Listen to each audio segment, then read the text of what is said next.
Right guys, I've just finished installing the braided lines on the Honda Civic Type R, and I haven't done a video on it because it's a pretty straightforward job really.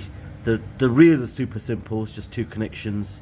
The front however is a little bit more involved, and the main thing that might throw you off is this little block here.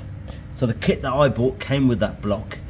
The original lines, let me show you, have this like sort of hardwired into that block. Now it's not obvious how that block is connected or how it comes out or anything like that. And the main thing you need to know really is that this block is bolted through this hole to this bracket.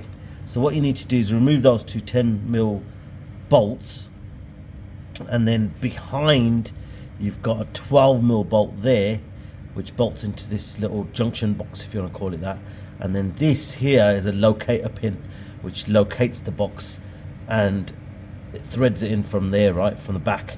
The other thing is you've got to use this and the other one for reference. Yours might not be identical to mine, so I sort of offered it up thinking, all right, how does it look? So this was the other way around. Yeah, I don't really want to mess with this too much because it's disgusting, but anyway, so that was that way round, as you can see there.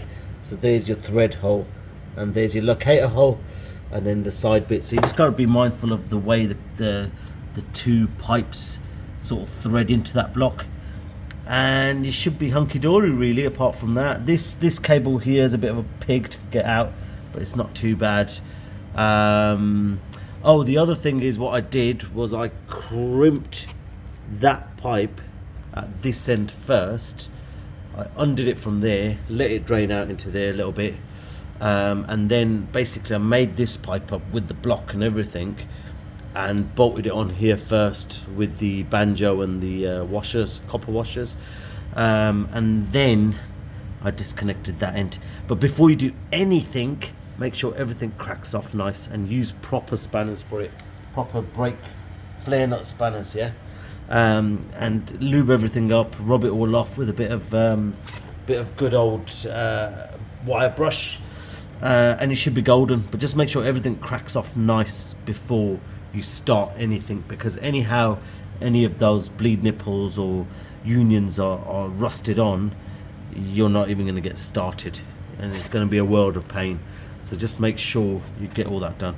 Anyway, I thought I'd share that little bit of information. Hope it was useful for you if you're doing this job, and good luck.